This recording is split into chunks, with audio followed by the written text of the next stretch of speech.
Hai, thank you ya kamu udah mulai nonton video ini. Karena di video ini aku ingin menceritakan tentang seseorang yang berjaya di atas langit Indonesia. Namanya adalah Halim Perdana Kusuma. Begini ceritanya. Kita mulai ceritanya di saat Perang Dunia II. Di saat Perang Dunia II berlangsung, di mana Belanda sedang diduduki oleh Jerman, maka tentara-tentara Belanda yang ada di Indonesia itu mewajibkan rakyat untuk mengikuti wajib militer. Salah satunya adalah Halim Perdana Kusuma, di mana Halim diutus ke Surabaya untuk mengikuti pelatihan perwira Angkatan Udara. Di sana Halim dilatih, di sana Halim ditempa menjadi seorang perwira. Kemudian setelah mengikuti pelatihan itu, akhirnya Halim dikirim ke Perang Dunia II untuk menerbangkan pesawat tempur pada saat itu. Luar biasa bukan? Dan namanya adalah Halim Perdana Kusuma. Singkat cerita, ketika Perang Dunia II berakhir, di mana Jepang kalah dalam pertempuran itu, maka tentara-tentara sekutu yang isinya adalah Amerika Serikat, Britania Raya atau Inggris, Uni Soviet dan juga Tiongkok datang ke Indonesia. Salah satu dari pasukan itu, dari tentara-tentara yang datang itu ada Halim Perdana Kusuma dengan seragam Angkatan Udara Inggris saat itu. Ketika Perang Dunia sudah berakhir, akhirnya Indonesia melihat sebuah peluang untuk bangkit dari keterjajahan, ingin melakukan revolusi kemerdekaan. Namun dalam upaya melakukan revolusi kemerdekaan, Halim saat itu masih diduga merupakan bagian dari tentara nikah, sehingga Halim ditahan di penjara yang ada di Kediri. Nah, dalam upaya memerdekakan Republik Indonesia, itu terjadi perperangan antara Inggris dan Indonesia di Surabaya. Namun perperangan itu merupakan perperangan yang sangat dahsyat dan sangat luar biasa, sehingga dikhawatirkan perperangan itu dapat berdampak terhadap keselamatan daripada tahanan-tahanan yang ada, termasuk Halim Perdana Kusuma. Sehingga tahanan-tahanan ini pun dibebaskan dan dikembalikan ke daerah mereka masing-masing. Salah satunya adalah Halim Perdana Kusuma. Nah, setelah itu, setelah dibebaskannya Halim Perdana Kusuma, R. Suryadi Suryadharma, seorang komodor Angkatan Udara berpangkat bintang 1 saat itu, melihat sebuah peluang untuk mengajak Halim bergabung bersama AURI, Angkatan Udara Republik Indonesia. Karena Halim pernah berpengalaman di Perang Dunia II, R. Suryadi Suryadharma sangat menginginkan Halim bergabung bersama tentara AURI. Akhirnya tawaran ini pun disampaikan kepada Halim dan ternyata tanpa berpikir lama, karena kecintaannya terhadap Indonesia, akhirnya Halim pun memutuskan untuk bergabung bersama AURI untuk memerdekakan Republik Indonesia. Nah, saat Halim sudah bergabung bersama AURI untuk memerdekakan Republik ini, kemudian Halim pun dipercaya untuk mengatur siasat-siasat pertempuran. Halim jugalah yang melakukan upaya-upaya penerjunan pasukan keluar Pulau Jawa. Halim jugalah yang melakukan upaya-upaya untuk menembus blokade-blokade pertahanan udara dari Belanda. Karena Halim dipercaya untuk mengatur siasat-siasat pertempuran, maka pada saat itu, ketika terdapat 3 daerah yang dikuasai oleh Belanda, yang merupakan daerah Semarang, Salatiga, dan Ambarawa, di mana 3 daerah ini dikuasai oleh Belanda dan ingin direbut kembali oleh Halim Perdana Kusuma. Sehingga diaturlah siasat pada dini hari, kemudian 3 daerah ini pun diserang dan dibombardir oleh Halim Perdana Kusuma dan AURI saat itu. Dan upaya misi ini pun berhasil membuahkan hasil kemenangan bagi rakyat Indonesia. Namun, keberhasilan misi ini pun membuat Belanda menjadi geram, menjadi berang dan marah besar terhadap Halim Perdana Kusuma dan seluruh tentara AURI yang melakukan penyerangan. Sehingga tidak menjelang lama, di sore harinya, Belanda pun mengirim dua pesawat tempur untuk menyerang pesawat Indonesia yang sedang mengangkut obat-obatan dari Yogyakarta. Pesawat ini pun mengintai dan akhirnya menembaki pesawat Indonesia.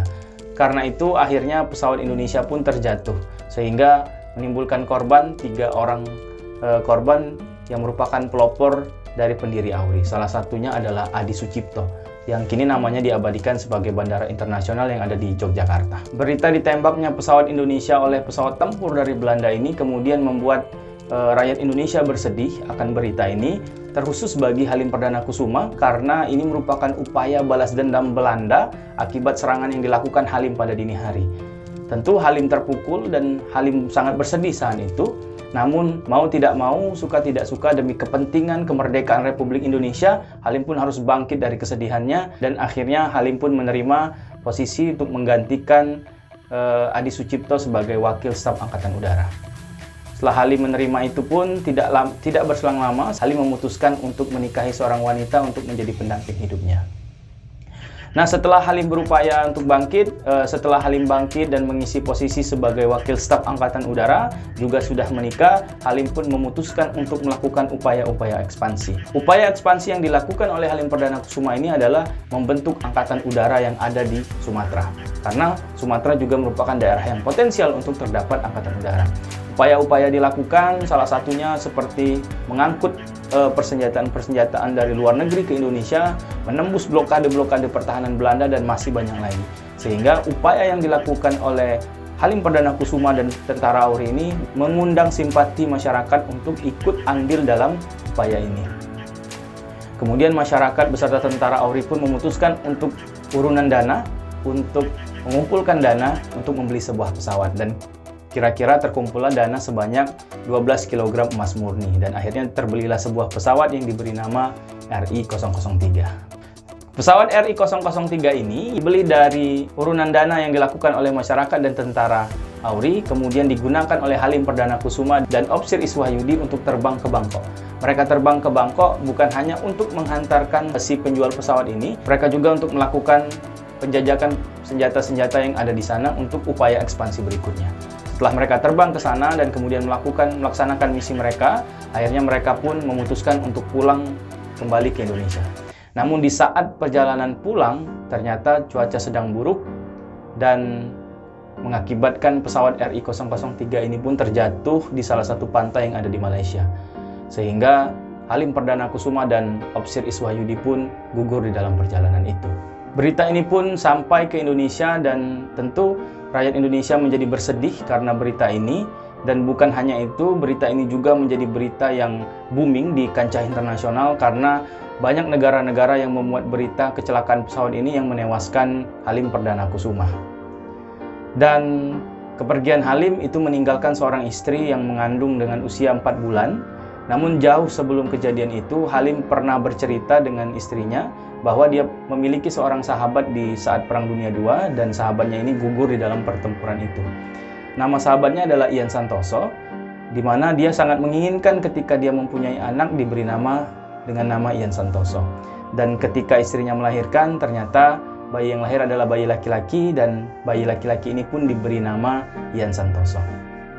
Kemudian Ian Santoso pun tumbuh besar, Ian Santoso pun tumbuh dewasa, dan saat Ian Santoso sudah dewasa, ia pun memutuskan untuk mengikuti jejak perjuangan dari ayahnya, yaitu bergabung bersama Angkatan Udara. Itulah tadi cerita singkat tentang perjalanan dan perjuangan dari seorang Halim Perdana Kusuma.